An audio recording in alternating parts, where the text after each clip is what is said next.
Hello everyone. Welcome to day 7 of our 30 Days Beginner English Listening Challenge.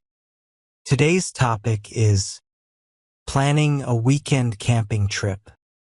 Do you know how to talk about your weekend plans in English? Today we are going to check the weather, prepare our camping equipment, and decide when to leave for our trip. This lesson uses simple English, common nouns, and the simple present tense to help you improve your listening skills. As you listen, try to imagine the trip in your mind. Can you name everything we need for camping? Let's begin. Today is Thursday evening. My friends and I want to go camping this weekend. We love spending time outdoors. Camping is fun, relaxing, and exciting. This weekend, we plan to visit a lake near the mountains. The place is quiet and beautiful. There are many trees around the lake. There is also a small river nearby. We think it is the perfect place for a camping trip. Before we make our final decision, we need to check the weather. Good weather is important for camping. Nobody wants rain inside the tent. I open the weather application on my phone.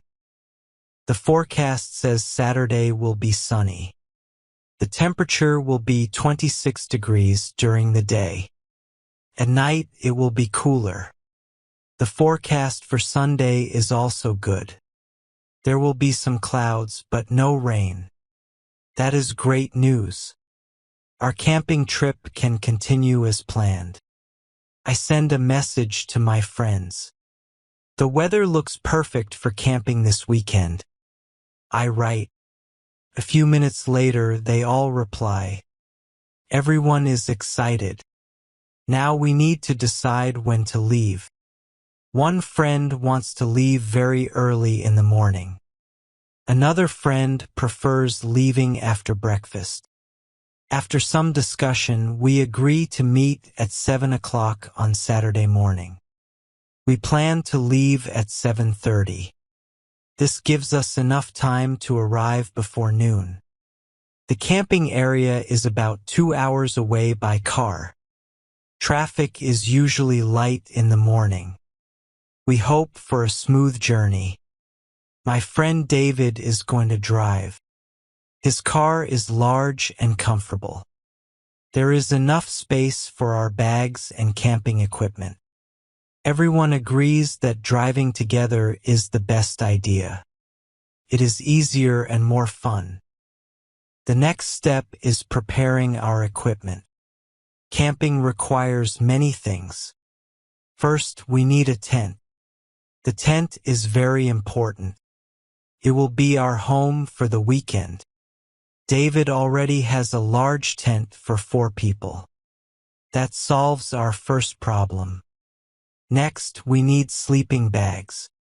The nights near the mountains can be cold. A warm sleeping bag helps us sleep comfortably. We also need pillows and blankets. Some people prefer inflatable pillows because they take less space. I decide to bring my small travel pillow. After that, we prepare our cooking equipment. We need plates, cups, forks, spoons, and knives. We also bring a small camping stove. The stove is useful for cooking food and boiling water. One friend is responsible for bringing matches. Another friend brings a flashlight. Flashlights are important because campsites become very dark at night. Now we think about food. Camping food should be simple and easy to prepare.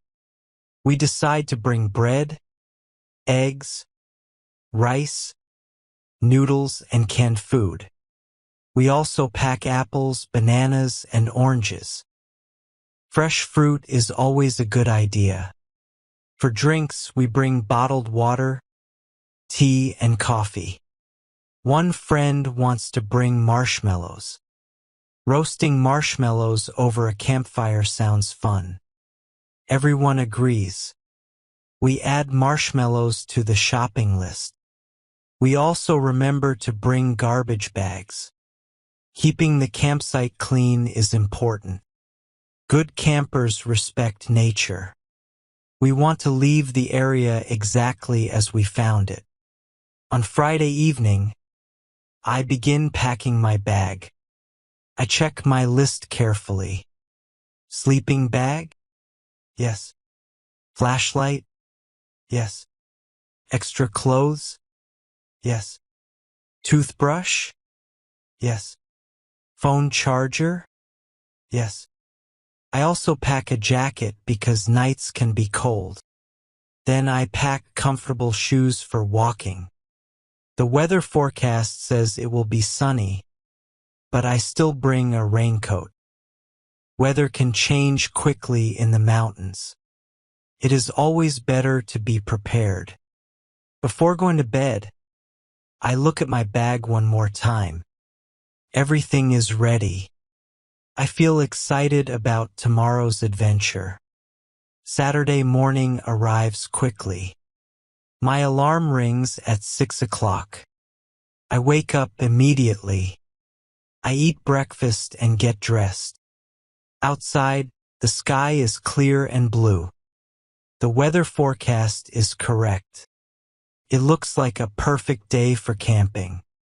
At 7 o'clock, I arrive at David's house. The others are already there. Everyone is carrying bags and equipment. We load everything into the car. The tent goes in first, then the food, then the sleeping bags and backpacks. Soon the car is full. We check the list one final time. Tent? Yes. Food? Yes. Water? Yes. Flashlights? Yes. Sleeping bags? Yes. Everything is ready. At 7:30, we begin our journey. The roads are quiet. The morning air feels fresh. We talk about the activities we want to do. One friend wants to go fishing. Another wants to take photographs of the mountains. I want to sit by the lake and enjoy the view. Camping gives us a chance to relax and spend time together. After a busy week, that sounds wonderful. As we drive toward the mountains, excitement grows inside the car. Our weekend adventure is finally beginning. Thank you for listening. I hope you enjoyed today's beginner English listening practice lesson. Did you recognize all the camping items in today's story? How many camping words did you know before this lesson? Write your answer in the comments below. See you next time for another A1 English listening practice lesson. Goodbye, everyone.